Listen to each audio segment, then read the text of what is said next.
Sí, hermano, claro que sí. Gracias.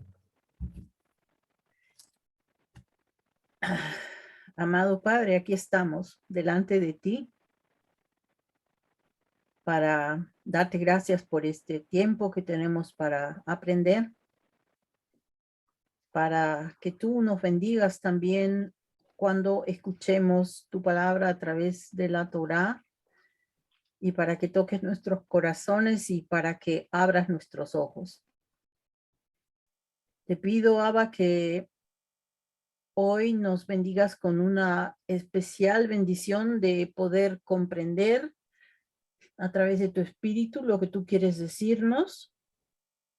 Te pido que destapes nuestros oídos, abras nuestros ojos y sobre todo, Señor, que saque las piedras de nuestro corazón para que podamos llenarla de ti, de tu amor, de tu esencia.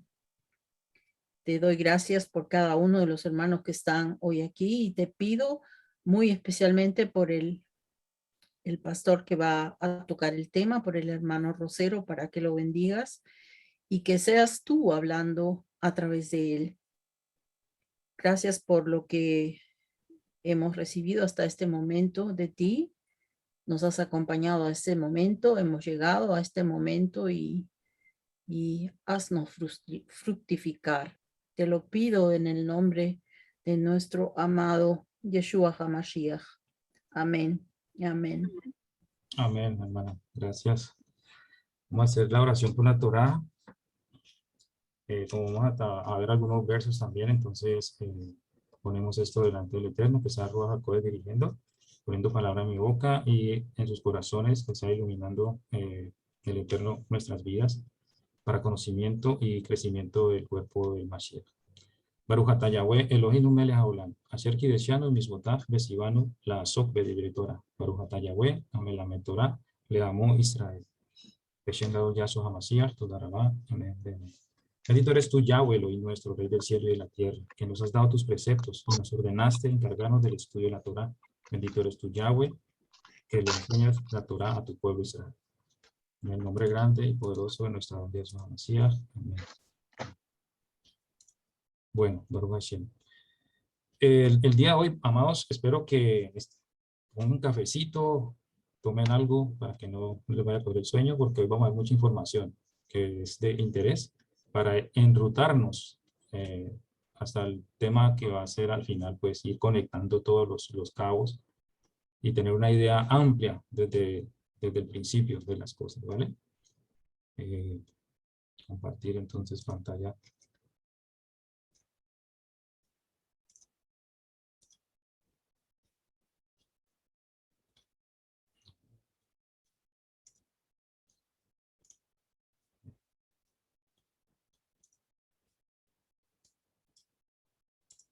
Ahí lo ven, ¿verdad? Bueno, el tema era existe la Trinidad en la mente hebrea, ¿no? Ese es el tema principal. Y esta es la parte 2. El verso de Romanos 12:2 dice, no os conforméis a este siglo, sino transformaos por medio de la renovación de vuestro entendimiento, para que comprobéis cuál es la voluntad del Eterno, buena, agradable y perfecta. Pablo nos aconseja a que las cosas que vienen de este mundo, ¿no? Que hemos tenido que ir dejando poco a poco. Y el mundo sigue trabajando y dice Juan que el mundo pasa en sus deseos, pero que el que hace la voluntad del Eterno permanece para siempre. Entonces Pablo nos dice que no, debemos ir dejando estas cosas, estos rudimentos del mundo e ir acoplándonos al pensamiento del Eterno. ¿Sí? A conocer su esencia, a acercarnos más a Él, a conocer más su voluntad y dejando pues todas estas cosas, así poder saborear lo que es la voluntad de Dios, lo que es agradable, buena y perfecta. En la clase pasada, es un pequeño resumen, en la clase pasada dijimos que Elohim, Yahweh es infinito, ¿recuerdan? Nosotros somos finitos, limitados, estamos pues enclaustrados en tiempo y espacio. En este espacio nos movemos, en este tiempo nos movemos todo, estamos viendo y ya estamos notando que los tiempos están pasando súper rápido, los días. Estamos hablando de eso ahora y eso es verdad. Mire, ya estamos nuevamente en una clase y el chaval de chaval en chaval se pasa súper rápido, las semanas están volando, los tiempos se están acortando. Entonces nosotros vivimos dentro de este límite entre tiempo y espacio, ¿no? Que con nuestra mente humana, nuestra mera mente humana, era imposible entender la naturaleza divina. Entonces tenemos que imaginarnos que los conceptos que hay sobre unicidad, Trinidad y todas estas cosas que digamos, querer acoplar la grandeza del Eterno, la magnificencia de Él en nuestra mente, ¿sí? Para eso fue necesario que el Mashiach viniera, y como dice Shaul en el 1 Corintios 1:26, de que nosotros ahora tenemos la mente del Mashiach.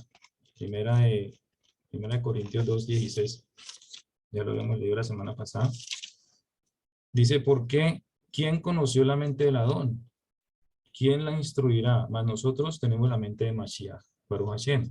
Debes sentirte privilegiado que ahorita que estamos en ese camino, el Eterno tiene Rahem, y a través de la obra o los méritos de Mashiach, tú puedes decir, ahora tengo la mente de Mashiach, ya piensas como Él, ya comienzas a dar tus propios pensamientos o lo que hayas recibido, a acoplarte y a encarrilarte en sus caminos, en su manera de pensar, en su voluntad. Eso es tener la mente del Mashiach. Y debemos esforzarnos día a día para tener esa mente. Decíamos también que la Trinidad es el dogma central sobre la naturaleza de Dios en la mayoría de las iglesias cristianas. Empezando por la católica, esta creencia afirma que Dios es un ser único que existe como tres personas distintas o hipóstasis. Eso es lo mismo, o sea, una referencia a una Trinidad, que es el Padre, el Hijo y el Espíritu Santo. También dijimos que Tertuliano fue el primero en usar la palabra Trinidad, aproximadamente en el siglo III. La idea de Trinidad no estaba en la mentalidad, también dijimos eso, del Mashiach, ni de Shaul, ni Kefa, el apóstol Pedro, ni de ninguno de los discípulos hasta el siglo IV. Mencionamos que fue a partir de los llamados concilios que se comenzó a debatir esta idea de la Trinidad. Los padres de la iglesia, ustedes si quieren van apuntando los nombres, cosas, detalles que vean y los pueden ir investigando. O sea, la semana pasada les pedí que si tienen el tiempo, es bueno que lo investiguen. Así se hacen una idea amplia, más amplia. ¿Quiénes fueron? ¿Qué hicieron? ¿Qué pensaron? ¿Qué transmitieron? Los padres de la iglesia son un grupo de sacerdotes, teólogos y escritores eclesiásticos cristianos, obispos en su mayoría, que van desde el siglo I hasta el siglo VIII, y cuyo conjunto de doctrina es considerado testimonio de la fe y de la ortodoxia en el cristianismo. Ellos fueron recopilando todos estos conceptos, y también hablábamos la semana pasada de que eso también fue influenciado por el pensamiento griego. Hablamos un poquito de la historia de los macabeos, cómo pues cuando Israel estuvo bajo el poderío griego, fueron obligados. Si ustedes tienen una Biblia católica en casa, pueden leer, ahí están los libros de Macabeos como historia, es muy buena. Ahí hacen comentarios acerca de lo que pasó en ese tiempo, cómo hubo esa revolución y cómo pues recuperaron para volver a presentar el templo que había sido profanado y todo eso. Es una historia, ¿verdad?, bastante interesante. Entonces eran obligados a cambiar de identidad y a convertirse al helenismo, ¿no? Adoptar el lenguaje, adoptar las cosas paganas, su cultura. ¿Quiénes fueron los padres de la iglesia? ¿Acaso fue Kefa? ¿Pedro? Según la tradición católica, el primer papa, yo creo que todos conocemos esto de la historia, fue San Pedro, el apóstol más importante de Yahshua, a quien se le dio la responsabilidad de dirigir la iglesia y se le otorgaron las llaves del reino. Entonces, vemos esa historia de Mateo 16:13, y es en base a este pasaje de la Biblia donde se dice que fue allí que Yahshua le dio pues la autoridad a Pedro y lo asignó como papa, y esa palabra papa no existió sino hasta el siglo IV, cuando Constantino y todos estos concilios comenzaron, la unificación del imperio con la iglesia. Entonces, nos preguntamos, ¿fue acaso Kefa el primer papa? Debido a este pasaje bíblico de Mateo, ustedes recuerdan, para no leerlo todo ahora, es cuando Yahshua le pregunta a sus discípulos que quién dicen los hombres que era el Hijo del Hombre. Entonces, ellos comienzan a decir que Juan el Bautista, no es Elías, que que lo otro, pero entonces los confronta a ellos y dice, ¿ustedes quién dicen que soy yo? ¿Sí? Entonces, Pedro se levanta con esa manera impulsiva y siempre querer participar, le dice a él, tú eres el Mashiach, el Hijo del Dios viviente. El Eterno lo aplaude y le dice, bueno, esto no te lo reveló carne ni sangre, sino mi Padre que está en el cielo.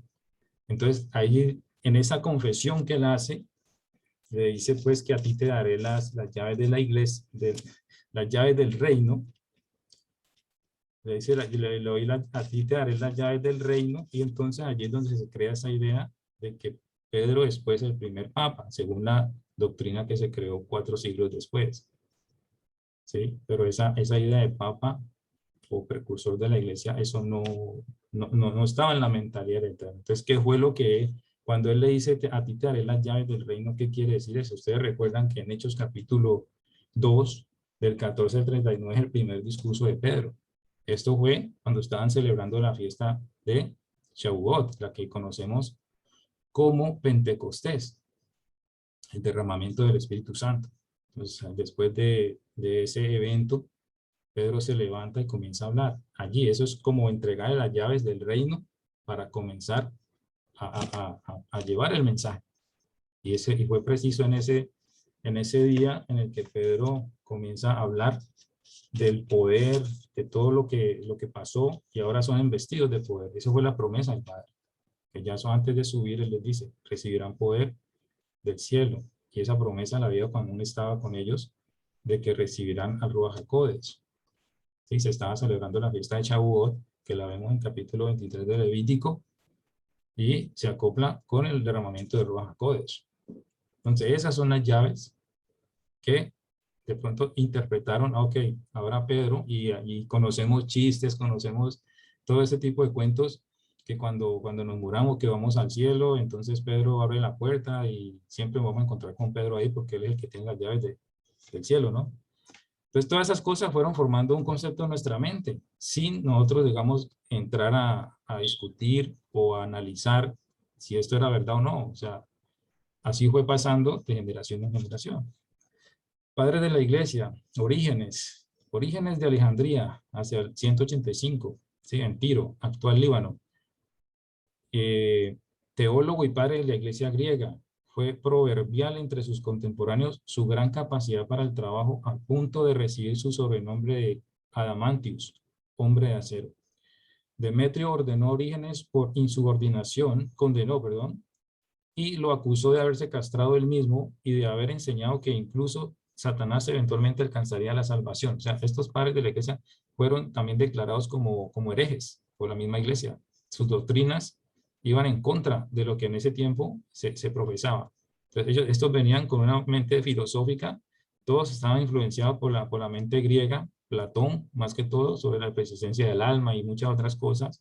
Entonces, combinaron todo eso y sacaron sus propias conclusiones, teorías, ¿sí? Doctrinas.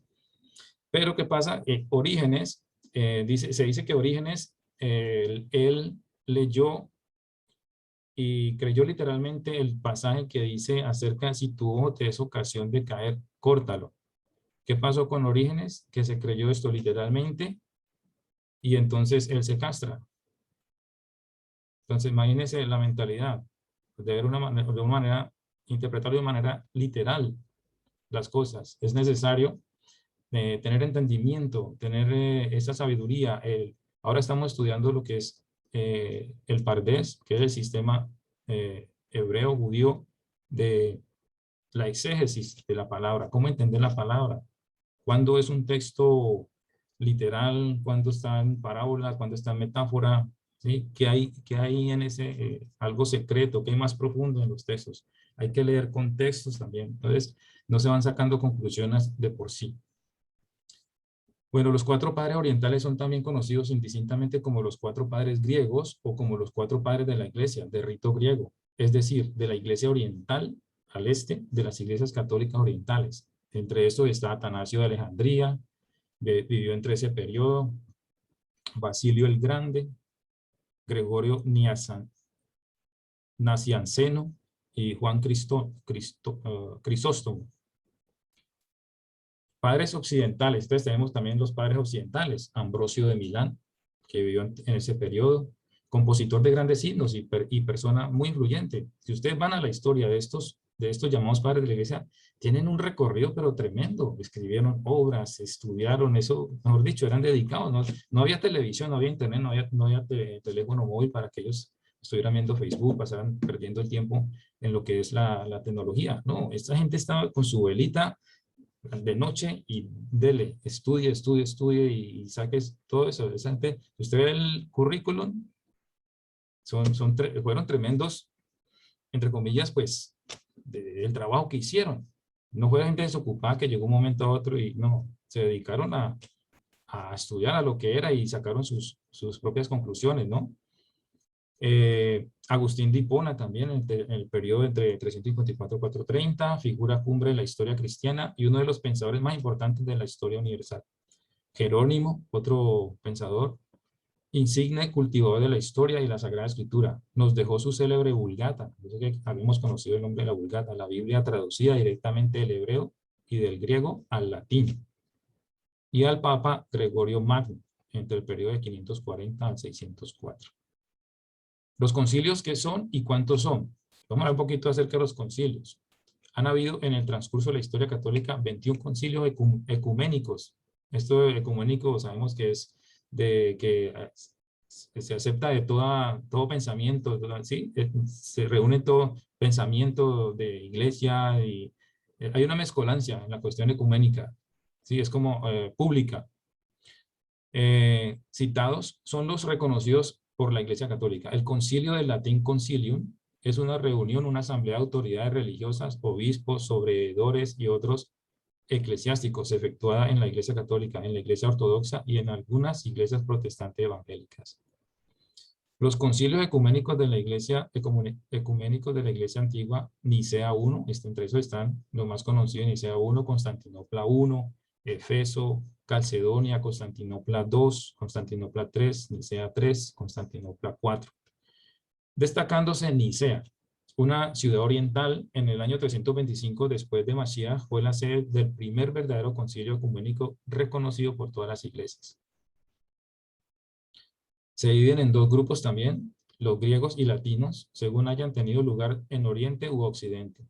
Los concilios griegos fueron convocados por los emperadores de la época, que generalmente los presidieron. Los concilios latinos fueron convocados por los papas. Ahí están, el concilio de Nicea I, en el año 325. El segundo concilio de Constantinopla, I, en el año 381. El de Efeso en el año 431. El de Calcedonia en el 451. Constantinopla II, 553, Constantinopla III del año 680. Aquí les tengo un mapa de lo que era el imperio, pues, lo que era Constantinopla, todo lo que es la parte de Turquía, toda esa área que está remarcada con rojo, era un gran imperio, Constantinopla. Aquí en la parte de abajo vemos a Israel, Siria, Italia, a la derecha. Entonces, este imperio fue poderoso, grande, y aquí una idea de lo que es el Imperio Otomano, ¿no? Que más adelante tuvo gran éxito sobre Constantinopla. La larga lucha entre los otomanos y el Imperio Bizantino concluyó el 29 de mayo de 1453, cuando Constantinopla fue conquistada por las tropas de Mehmed II, al término de uno de los mayores asedios de la historia. El hecho marcó el fin de la Edad Media y produjo una gran conmoción en la cristiandad. Entonces, todo esto fue afectando el mover, el pensar de la cristiandad. Concilio de Nicea I, el más antiguo e importante de los participantes es Atanasio de Alejandría, obispo de Alejandría, que tuvo un papel relevante en el concilio de Nicea I. Este concilio fue un sínodo de obispos cristianos que tuvo lugar entre el 20 de mayo y el 19 de junio de 325 en la ciudad de Nicea, de Bitinia, en el Imperio Romano. Esta ciudad hoy es llamada en turco Iznik y forma parte de la provincia de Bursa, en Turquía. Fue convocado por el emperador romano Constantino I, o más bien fue convocado por el obispo Ocio de Córdoba y luego apoyado por Constantino. Es considerado el primer concilio ecuménico. Ahora, los puntos que se discutieron en este concilio de Nicea, con Constantino, sus principales logros fueron el arreglo de la cuestión cristológica. Es la parte de la teología cristiana que dedica su estudio al papel que desempeña Yahshua de Nazaret, en tanto designado con el título de Cristo o Mashiach, que significa ungido. El segundo punto, la naturaleza del Hijo de Dios.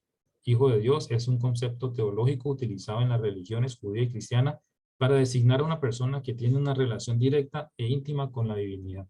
Sin embargo, las características e implicaciones de la expresión son muy diferentes en ambas tradiciones religiosas.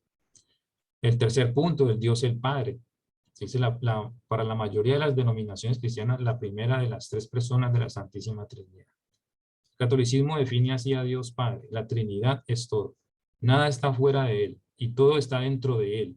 En el principio era el Verbo y frente a Dios, aquí vemos ya una separación frente a Dios. Y estas son palabras que quedan escritas en este concilio, ¿no? Y el Verbo era Dios, ya que Él estaba frente a Dios. Entonces aquí hace un destacamiento de que las tres personas estaban ahí presentes, ¿no? El Padre, el Hijo.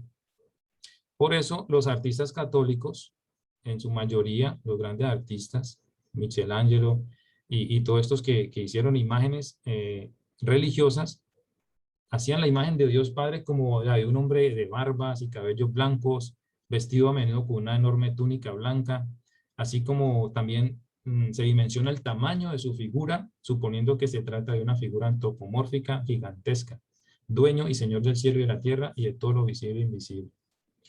Vemos entonces que esa imagen que se recibió de acuerdo a lo que se transmitía del concepto de lo que era Dios, de pronto tomar literal lo que habla Daniel en las profecías acerca del anciano de Días y estas cosas, entonces así mismo se fueron interpretando en el pincel, ¿no? Con el pincel. El símbolo niceno-constantinopolitano, esto es como el acta, es un símbolo de la fe, una declaración dogmática de los contenidos de la fe cristiana promulgada en el Concilio de Nicea I, 325, y ampliado en el Concilio de Constantinopla en el 381. El objetivo del credo niceno fue censurar una definición de los dogmas de la fe cristiana. No sé, se crea un credo, ¿no? Creo que nosotros llegamos a escuchar lo que se creía, lo que a veces se recitaba, ¿no? Entonces, yo me puse en la tarea, esto es el credo que se tiene y se firmó, ¿sí? Que se dedujo de esa reunión. Entonces se dice, creemos en un solo Dios. Ok, sacan a partes de la Biblia y se ponen en el credo. Yo me puse en la tarea de averiguar con qué concordaba eso. Y podemos ver que es Deuteronomio 6:4, donde dice, habla sobre el Shema. Oye Israel, Yahweh nuestro Elohim, Yahweh uno es. Padre Todopoderoso, lo vemos en Isaías 9:6, donde dice que Él es Padre, Padre eterno, poderoso, Rey, Príncipe de paz. ¿Sí? También dice que todo lo visible y lo invisible es un solo Señor, Yahshua Mashiach, el unigénito de Dios. En primera de Juan 5:20, que nos dice que un solo, dice, pero sabemos que el Hijo de Dios ha venido y nos ha dado entendimiento para conocer al que es verdadero. Y estamos en el verdadero, en su Hijo Jesucristo. Este es el verdadero Dios y la vida eterna. Entonces, todas estas cosas, todos estos conceptos que fueron sacando de la palabra, concuerdan en un punto. Por ejemplo, se encarnó por obra de Ruach HaKodesh, eso lo podemos leer en Mateo 1:18. Nace de la Virgen María, de Miriam, y se hizo hombre. Lucas 2:40 nos habla de cómo él maduró, cómo él creció, por nuestra causa fue crucificado, eso no lo podemos negar. Todos esos conceptos los sacaron y fueron llevando todos estos puntos para formar un credo de lo que la iglesia definía como la fe. Pero en la última parte ya dicen, en una iglesia santa, católica, apostólica, pongo puntos de signos de interrogación porque realmente pues esto no es bíblico. Confesamos un solo bautismo. Hebreo nos habla de la doctrina de los bautismos, o sea, cosas que literalmente se escribieron, pero que necesitan discernimiento para poder entender el pensamiento de hebreo. Entonces, si sacan estos puntos y se ponen a mirar, esto es lo que tenemos que seguir, esto fue lo que recibimos y eso fue lo que se vino haciendo. Ahorita nosotros podemos entender mucho mejor el concepto hebreo por el estudio que le está dando a fondo del contexto hebreo, la cultura, el idioma, todas las conexiones que tienen que ver, por qué se decía, por qué se hacía. Y porque estamos leyendo conjuntamente tanto el nuevo pacto como el antiguo pacto. Se habla de la resurrección, ya eso dijo, yo soy la resurrección en la vida y la vida del mundo futuro, cuando el trono blanco, que ya eso vendrá y reinará por 1000 años. La ruptura, vamos a ver la ruptura de dónde vino. Tarde o temprano algo que empieza mal terminará mal.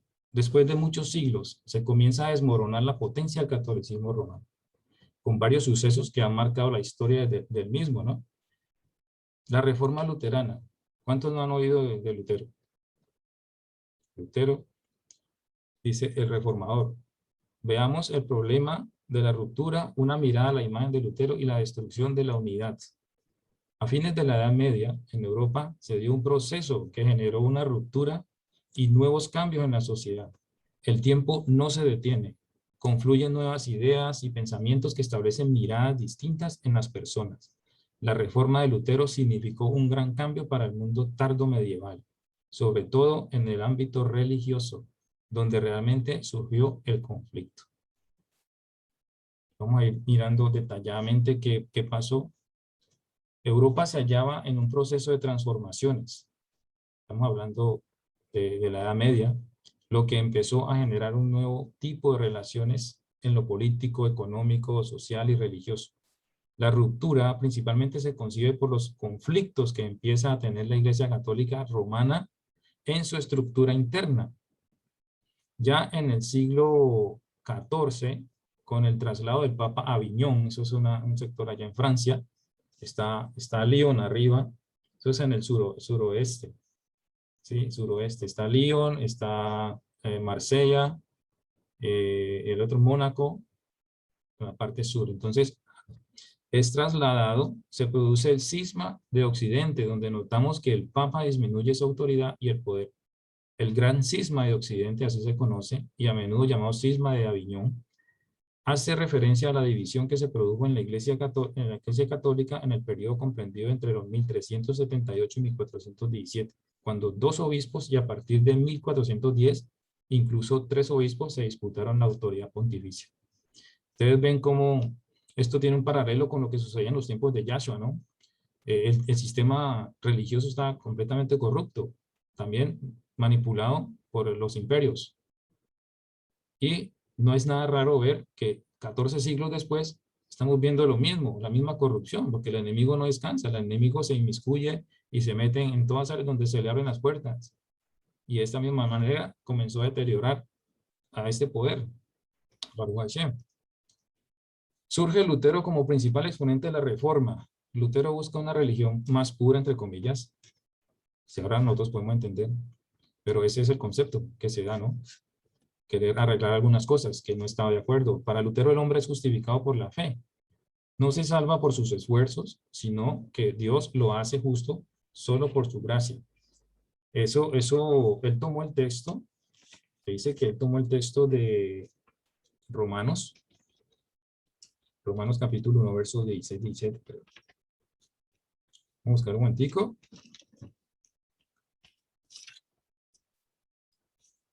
El verso 16, 17 dice, porque no me avergüenzo del evangelio, porque es poder de Elohim para salvación a todo aquel que cree, al judío primeramente y también al griego. Porque el evangelio, la justicia de Dios, se revela por fe y para fe, como está escrito, mas el justo vivirá por fe. Esto entonces despertó la atención de Lutero.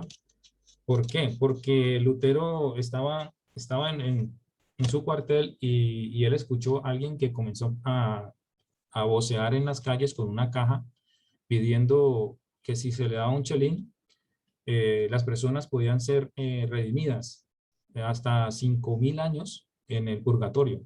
Entonces esto le resonó en su cabeza y dijo que esto era una locura.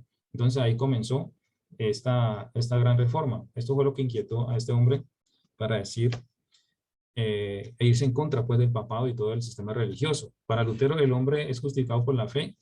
Efesios 2, 8, 10 nos dice otra cosa, o sea, viéndolo ya desde el punto de vista hebreo.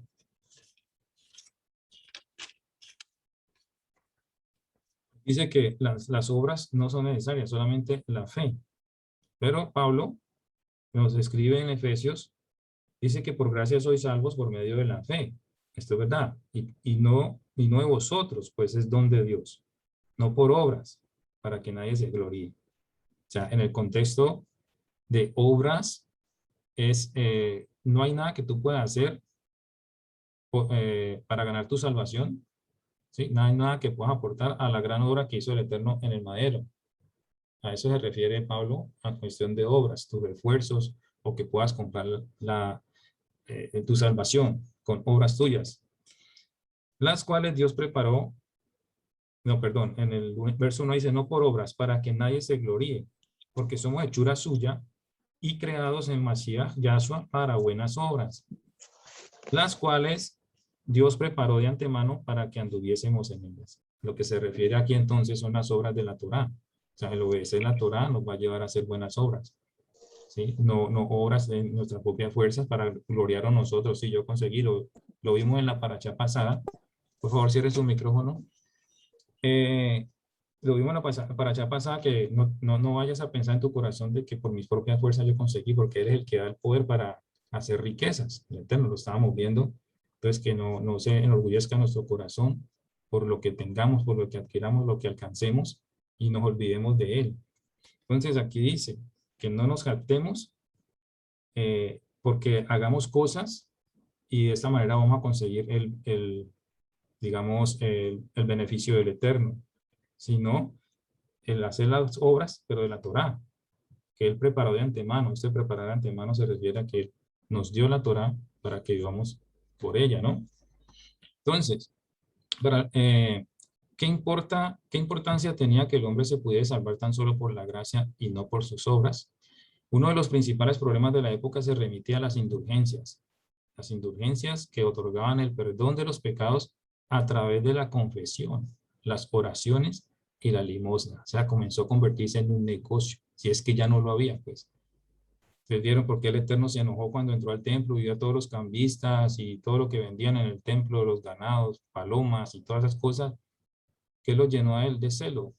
¿Y qué les dijo? Han convertido la casa de la oración, la casa de oración de mi padre en una cueva de ladrones. Y eso mismo estamos viendo aquí.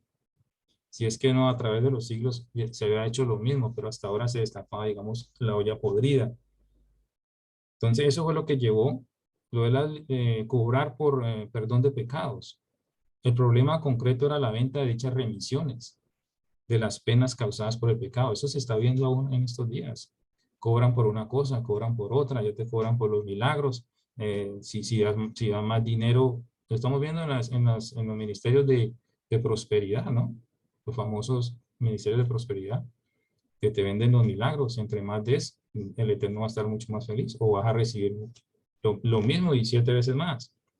Entonces, todo esto se ha ido infiltrando en los ministerios. Ahora, Lutero se opone a todo esto. El cristiano no puede comprar la gracia que Dios le ha dado gratuitamente. Este suceso en contra de las indulgencias representó un duro golpe a la iglesia, ya que Lutero comenzó a negar la autoridad del Papa. En 1517, Lutero publica sus 95 tesis, con el fin de presentar el problema en el cual se hallaba sumida la cristiandad. En otras palabras, establece que la iglesia se había corrompido desde su interior. La simonía es la acción de negociar con las cosas espirituales o cargos eclesiásticos. Un negocio total. Sabemos que también en el tiempo de Yahshua los sumo Cohen, los sumos sacerdotes también eran comprados. Ellos tenían que negociar dentro del templo para poder pagar y poder conseguir el dinero para poder también llegar a ser un Cohen, ¿no? Entonces, todo eso era una corrupción.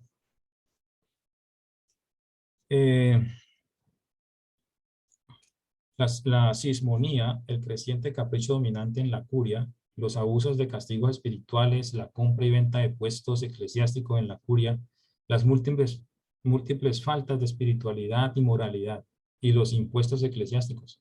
Todo ello confluía hacia un fuerte descontento, lógicamente. Martín Lutero, líder religioso del protestantismo alemán, tuvo una influencia significativa en el antisemitismo de su país. Ahora, pues, sabemos que muchos tienen por gran hombre a este reformador, pero también tenemos que analizar la otra cara de Martín Lutero. Cómo se portó, cómo era su manera de ver sus intenciones con el pueblo judío. Martín Lutero, el líder religioso del protestantismo alemán, tuvo una influencia significativa en el antisemitismo de su país, debido a algunos de sus escritos y afirmaciones. Él dijo: no es mi propósito pelearme con los judíos, o de aprender de ellos, como ellos interpretan o entienden las escrituras. Yo ya sé todo eso muy bien. ¿Les suena conocido eso? Cuando llevamos la palabra y alguien te dice, yo ya sé todo eso. El mismo espíritu. Mucho menos me propongo a convertir a los judíos. Eso dijo él y muchas otras cosas más. En su tratado, Los judíos y sus mentiras, y apunten esto bien, no sé si algunos de aquí ya lo han visto, ya lo han leído, apúntenlo y búsquenlo, lo pueden leer. Es bastante fuerte, pero esto fue lo que este hombre también hizo al pueblo judío, por la mentalidad y por el concepto que tenía de lo que ellos habían hecho. O sea, ahora, si nosotros nos preguntan si el pueblo judío fue el que destruyó a nuestro Mashiach, lo mató, nosotros ya tenemos que dar una respuesta de acuerdo de la perspectiva y cuál fue el plan del Eterno. El mismo Mashiach dijo: a mí nadie me quita la vida, yo la doy, yo la pongo. Pero en ese tiempo el objetivo fue otro, inculcar o incriminar a los judíos y echar la culpa a ellos de que ellos habían sido los que habían matado. Y a esto se suman todas las otras malas intenciones que se escribieron en estos tratados para llevar a un fin de destruirlos. Y esto influyó mucho en la decisión del líder de Alemania para acabar con la raza judía. Ahora, en este tratado antisemita de 65.000 palabras, escrito en 1543 por el líder de la Reforma Protestante Martín Lutero, la actitud de Lutero hacia los judíos tomó diversas facetas a lo largo de su vida. Ahora, de interés, también miren este libro, este folleto lo pueden encontrar también, Los Protocolos de los Sabios de Sion. Inclusive creo que hay un video, lo pueden ver, y es también fuerte porque estas cosas influenciaron el antisemitismo, el odio a los judíos. Y sobre los judíos y sus mentiras, es un tratado de Martín Lutero.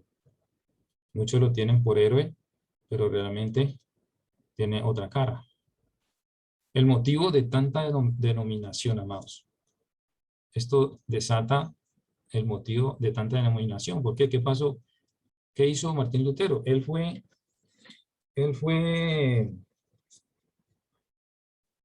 ¿cómo es? Exiliado, o sea, expatriado, excomulgado por el Papa, si no me equivoco, el Papa León X. León X.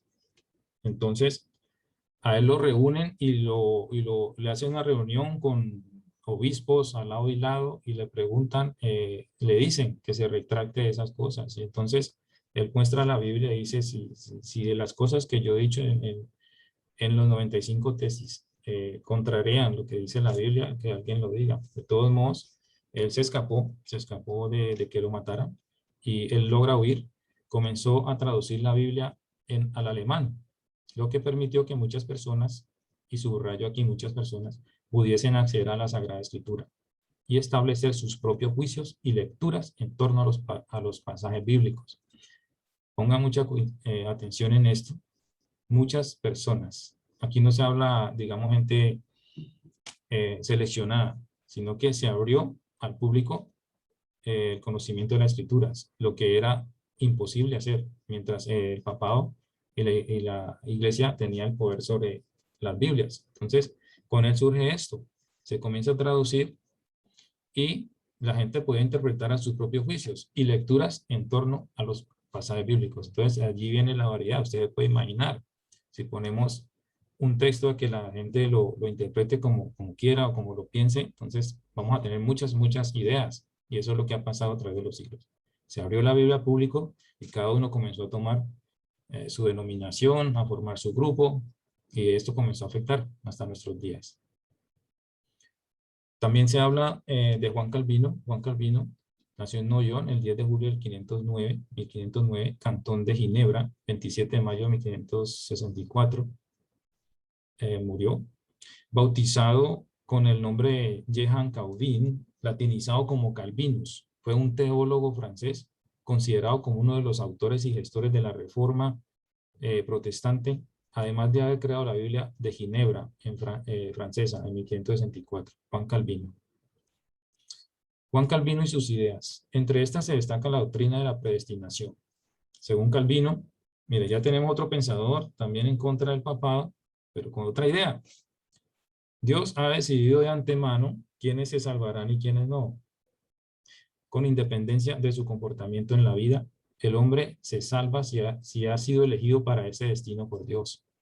Y las buenas obras no constituyen méritos relevantes a ese aspecto. Entonces, en el concepto tal vez original de que Elohim sabe quién se salva y quién no se salva, pero se ha malinterpretado entonces para decir, si yo ya he sido elegido para que me salve, no importa lo que yo haga. Entonces, ese es el concepto de la predestinación. He sido llamado y hagas lo que hagas, vas a ser salvo si tienes la aprobación del Eterno. Entonces, ahí viene otro modo de pensar. Calvino sustentaba la posición de que Dios elegía a individuos predestinándolos de antemano a condenación o a salvación, a pesar del libre albedrío. Esta creencia la tenía también el católico obispo Agustín de Hipona. Recuerdan que al principio hablamos de Agustín de Hipona, uno de los padres de la iglesia, 8 siglos antes del teólogo protestante. Calvino pasó gran parte de su vida en Ginebra, donde mantuvo varias disputas teológicas. El calvinismo sostiene que, ya siendo salvo el individuo, siempre es salvo. Ahora vamos a un poquito de las creencias en el mundo, y ya con esto vamos terminando para la próxima clase, profundizar más en las cuestiones de las denominaciones, cómo surgieron, cuántas hay, y cómo tocar un poquito acerca de las más principales, ¿no? Y qué influencia tuvieron y qué manera de pensar tiene cada una, porque hay más de 40.000 denominaciones y cada una tiene su manera de pensar, su dogma, ¿no? Religiones más grandes según su número de adeptos. La categoría religiosa en el cristianismo hay 2.400 millones de cristianos. Esto incluye protestantes, evangélicos y la católica, ¿no?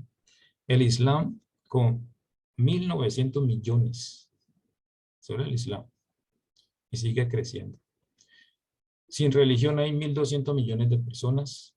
El hinduismo con 1.200 millones también de adeptos. Denominaciones cristianas y evangélicas. Entre ellas se cuentan las protestantes, los bautistas, metodistas, menonitas y a los pentecostales. Si ustedes pueden ver, si nos retrocedemos al primer siglo, las palabras del Mashiach, lo que él le enseñó. Y ahorita cómo se ha ido dividiendo. Cada una dice, esto es así, esto es así, esto es así. Los pentecostales, que como veremos es la rama evangélica que más ha crecido en el siglo XX, en todo el mundo, y está en el origen de las preocupaciones políticas actuales. Sin contar los mormones, sin contar los testigos de Jehová, denominaciones que también han surgido por pensadores que les pareció de manera interpretar la Biblia y tienen sus adeptos. Existen en el mundo más de 800 millones de protestantes distribuidos en diferentes denominaciones que siguen diferentes líneas interpretativas de la Biblia, subrayado. Entonces, miren la manera de pensar del primer siglo a la de ahora. ¿Cuánto se ha dividido? ¿Cuánto ha sido tergiversada? ¿De qué manera se ha interpretado? Entonces, es para pensar. Al igual que casi todas las religiones, el cristianismo tampoco es un bloque homogéneo. A lo largo de sus 2000 años de historia ha experimentado 3 grandes cismas. ¿Recuerda la palabra cismas? Que es la división o separación que se produce en el seno de una organización política o religiosa. cuando algunos de los que la componen no están de acuerdo con los dogmas que se predican dentro de esa organización, ¿sí? Ya sea política, social o religiosa. Estamos hablando en el sistema religioso, entonces de esa misma manera se han ido ramificando, configurando las tres grandes denominaciones cristianas que son los católicos, protestantes y ortodoxos. Las distintas denominaciones de las iglesias evangélicas son muy diferentes entre sí. Están las históricas que agrupan a bautistas, metodistas, luteranos, anglicanos y reformados, y las más nuevas llamadas pentecostales y neopentecostales que son vistas con recelo por parte de la comunidad cristiana. Entonces, vemos esta gran división y, digamos, en la próxima clase vamos a ir tocando un poquito acerca de la idea, la ideología de cada denominación, ¿sí? De las más importantes, las más destacadas. Denominaciones cristianas según los números. En primer rango está la católica, la segunda está el protestantismo, con 920 millones, el anglicanismo, 85 millones, y ortodoxia oriental, 270 millones. Esto ha sido el mensaje de hoy, amados. Un poquito de historia, mucha información, pero que nos va a ir enrutando al conocimiento, a lo que queremos llegar, que es la unicidad. ¿Sí? No llega, digamos, al tema de la unicidad y en primer clase en 2 horas decirle esto es así, así, así. No, tenemos que irnos formando una idea, qué fue lo que pasó. Y nosotros, muchos de nosotros estamos nuevos en esto. Y es necesario que llevamos un poquito de historia para ir refrescando, digamos, la memoria y ir adquiriendo ese tipo de conocimiento y decir, ok, esto pasó por esto, esto y esto. Y esta ramificación dio esta ideología, la otra dio esto, ¿por qué sucedió esto? ¿Qué efectos tuvo la política, las guerras, todas estas cosas? La mentalidad, por ejemplo, no podemos descartar el surgimiento del Islam en el 632, algo que fue creado, y si ustedes pueden investigar, esto fue creado por la Iglesia Católica también. Entonces, son cosas que necesitamos, es necesario saberlas, ¿no? No decir, es que no, ahorita yo tengo fe y el Señor se encarga de todas cosas, no. Es importante porque también podemos dar respuesta a una persona, mire, podemos llevarle el mensaje, pero también podemos decir, tenemos bases históricas de lo que pasó. Por eso pienso que es bueno este consejo de ir empapándonos un poquito en cuestión histórica y para cuando lleguemos al punto de la unicidad, vamos a ver los grandes cambios que han habido, la mentalidad que había en el primer siglo a lo que ahorita hemos llegado, ¿sí? A lo que ha llegado la iglesia. Entonces, que el Eterno les bendiga. Muchas gracias por la atención, por el tiempo y espero que haya sido de bendición.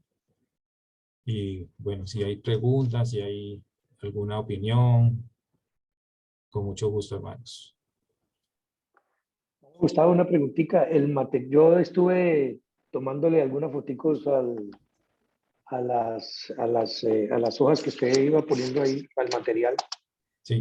¿Hay alguna posibilidad de pronto digamos, de tenerlo? Digamos que usted lo pueda enviar por email o para imprimirlo después. Porque es muy interesante, ¿no? O sea, yo hago mucho énfasis en eso porque a mí particularmente me gusta mucho la parte histórica. Y por esa parte histórica de interpretación, digamos, en las escrituras, es que uno ve el resultado de tantas y tantas denominaciones. Que si se cortó el pelo, que si no lo cortó, que si se pintó, que si no se pintó, que si se puso un arete, que si no se lo puso. Entonces, cogen un texto y hacen de ahí una doctrina, que eso es lo que ha pasado con todos los movimientos de las iglesias neotestamentarias, ¿no? Cristianas, en donde toman un texto, entonces ya, o sea, por ejemplo, los solo Jesús, ¿sí? Only Jesus. Ellos, pues, para ellos es solamente y como que el Padre y el uno, ni el uno ni el otro, es only Jesus. Ya, esa es la doctrina y solo es Jesús. Entonces, y otras cosas, ¿no? Entonces, yo he pasado por experiencias. Yo salí de una iglesia bautista. Bueno, yo nací en una iglesia bautista. Bueno, digo nací por decirlo, ¿no? Porque fueron mis primeros pasos en Colombia, en la iglesia bautista central de ahí de San Nicolás, que usted debe haber pasado por ahí mucho, Sí. mucho tiempo. Entonces, ahí fue donde fueron, digamos, mis primeras experiencias o caminares, digamos, en el cristianismo, porque mi suegra iba ahí, mi esposa iba ahí, mi cuñada iban allí. Y eso fue pues algo poderoso y a mí me tocó la época cuando, pues, entre comillas, ¿no? Richie Ray y Bobby Cruz se convirtieron, ¿no? No soy quien para juzgar, ¿no? Entonces ellos fueron a Colombia con Nicky Cruz y ese grupo de jóvenes, pues yo fui parte de ese grupo de jóvenes, pero pues yo reconocí después de que todo eso fue una cuestión de emocionalismo, ¿no? De que los reyes de la salsa ahora estaban predicando y estaban cantando salsa. Y bueno, eso fue una cosa, fue una locura, ¿no? Entonces